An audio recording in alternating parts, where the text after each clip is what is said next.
গাড়িটা মাদলা রোড থেকে আসলো, আসে ডাইরেক্ট আসে গাড়িটা নামিয়ে দিল, নামিয়ে দিয়ে গাড়িটা উল্টে গেল। যাতে গাড়ি উল্টে গেল আমরা সব দৌড়ে আসলাম, পাশে দেখেছি ওই ড্রাইভার নিচে চাপা পড়ে গেছে।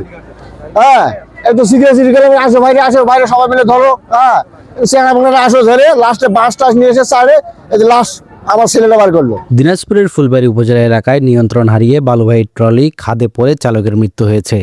এ ঘটনায় ক্ষুব্ধ এলাকাবাসী স্পিড ব্রেকারের দাবিতে সড়ক অবরোধ করেন।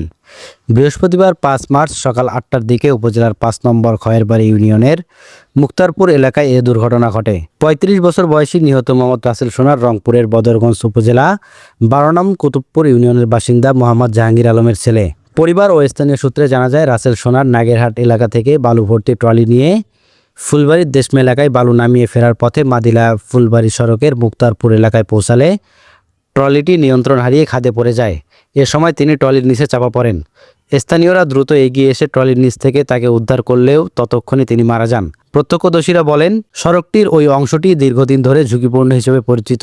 সেখানে বাঁক ও সংযোগ সড়ক থাকা সত্ত্বেও মূল সড়কে যানবাহন প্রায়ই উচ্চ গতিতে চলাচল করে। প্রয়োজনীয় সতর্কতামূলক চিহ্ন ও গতি নিয়ন্ত্রণের কার্যকর উদ্যোগ না থাকায় দুর্ঘটনার ঝুঁকি বাড়ছে বলে অভিযোগ স্থানীয়দের। দুর্ঘটনার পর এলাকাবাসী স্পিড ব্রেকার নির্মাণের দাবিতে সড়ক অবরোধ করেন।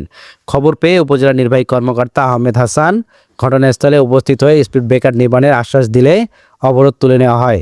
এ সময় উপজেলা প্রকৌশলী মোহাম্মদ শফিকুল ইসলাম এবং খয়েরবাড়ি ইউনিয়ন পরিষদের প্যানেল চেয়ারম্যান শামীম হোসেন উপস্থিত ছিলেন। ফুলবাড়ী থানার ভারপ্রাপ্ত কর্মকর্তা ওসি আব্দুল লতিফ ঘটনাস্থল পরিদর্শন করে ঘটনার সত্যতা নিশ্চিত করেন। তিনি জানান, সুরতাহাল শেষে মরদেহ স্বজনদের কাছে হস্তান্তর করা হয়েছে।